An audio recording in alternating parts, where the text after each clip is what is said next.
Right, we decided, although I've got tons of tellies, we decided to replace this very old Panasonic, which is the TX L37G10B. It's a big old heavy thing. It is an HD TV, which you've had, I think, for many years, and that I think was £1,000 in its day. And Owen Doyle's going to hoover behind there, by the way. I think so too. The dust is staggering. Anyway, that old Panasonic, this is credible, was a 37-inch TV. We've replaced it with a Toshiba, much lighter. Got it from Argos. That was £1,000, that Panasonic, with a 43-inch 4K, or Ultra HD as they call it, with God knows what else TV, and it was £239. So why struggle on with an old one or small one? Don't struggle on with it. They're so cheap. 239 quid.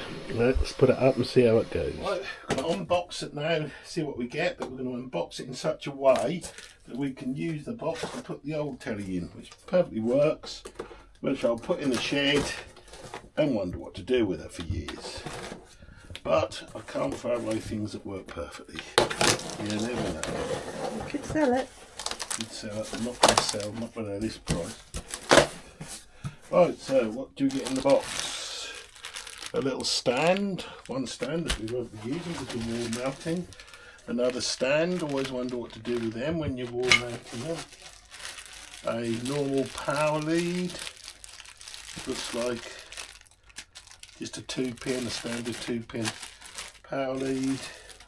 Some instructions, some cables and a remote control.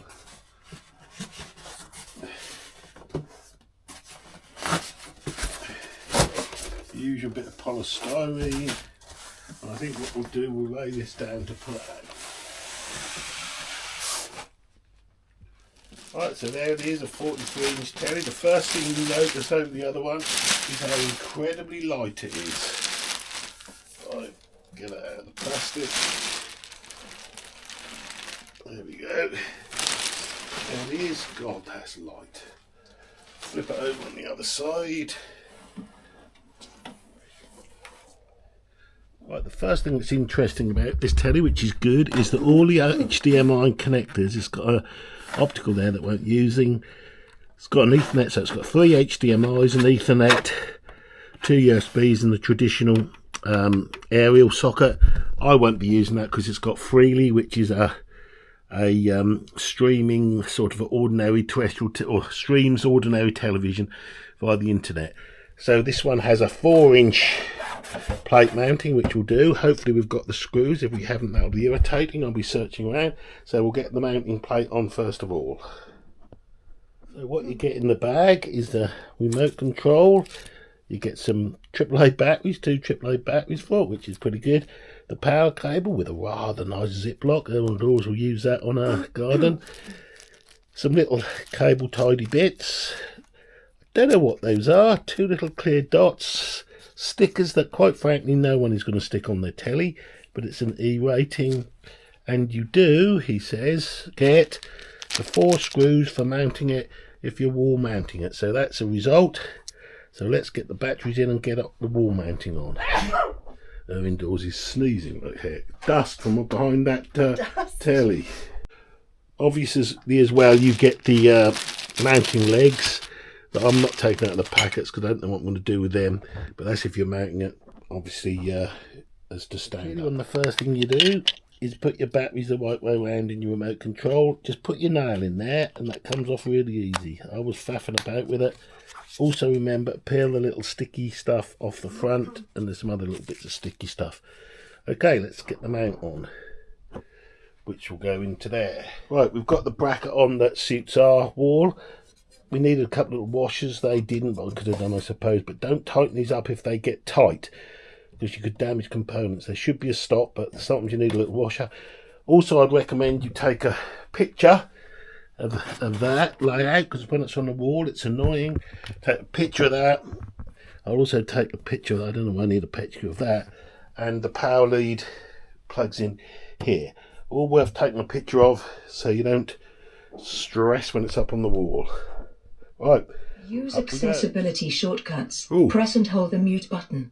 It's speaking to me. Well, we had the moment of truth. It's on the wall and we've plugged it in. So now we've got to go through the menu. But the moment of truth, we were going to show you, but it did work. Right. Erwin Dawes is filming the setup. So this is the setup. So one is in England. So let's select that. Set up on mobile. Ooh. No, I'd rather set up on the TV.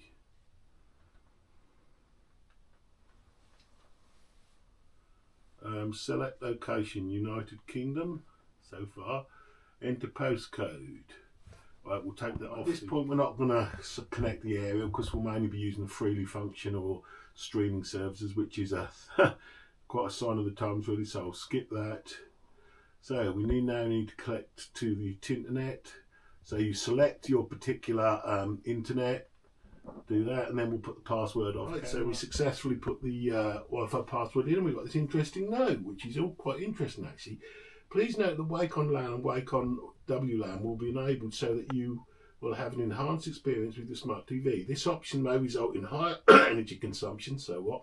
Do you want to continue? If you decline, you can choose to enable from the settings. So you can switch it on from remotely somehow. So we'll have some of that, okay. Data sharing, how we use and they share your data. Vida offers enhanced. Oh dear, let's select all. Okay, and go next. To greet the voice, so I mean, there's not much else you can do really. I don't worry too much about that sort of thing. Go, okay, next. Well, we've got to announce a Vida account now, so we'll do that off camera. Right, so we've set up an account for Vida. Now, Vida is the app store that Toshiba televisions use. More and more, I think, are starting to use them. People won't have heard of it. Obviously, they've heard of things like the Apple Store, the Google Store. What others are there? Well, there's several others, but this is one that is becoming more common. Don't know much about it, but hopefully it'll have enough apps. If it doesn't, well, we'll just have to put up with it. So you then get to choose your particular voice assistant. So we're like good old her, look, so we're going to use that. I never quite know why they want to know where it is, so we'll put it in, give it a unique name to help identify it when casting or connecting. Oh, that's interesting. Create custom name. So we'll put it as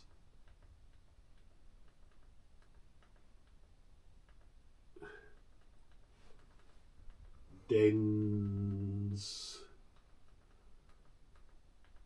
bedroom. This is important to get this right, because if you've got lots of other devices we have, it could confuse it.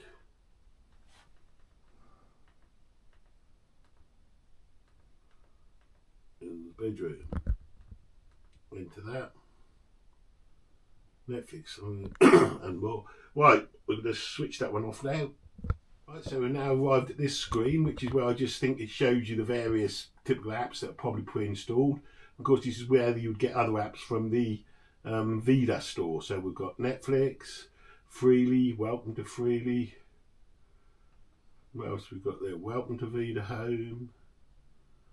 And there, oh, it's quick.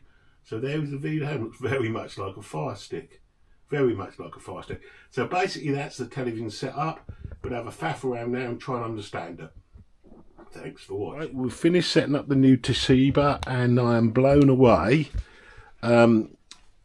Particularly with the whole Freely, that is really, really good. So normal television channels via the internet, no wire needed. We've got to do a bit more tidying up, but for £239 I could recommend that most highly. This is the 43-inch. If you're struggling, if you're using a small old TV, just get one of these. It's so cheap. Don't deny yourself. You really enjoy that. Really nice television. Thanks for watching.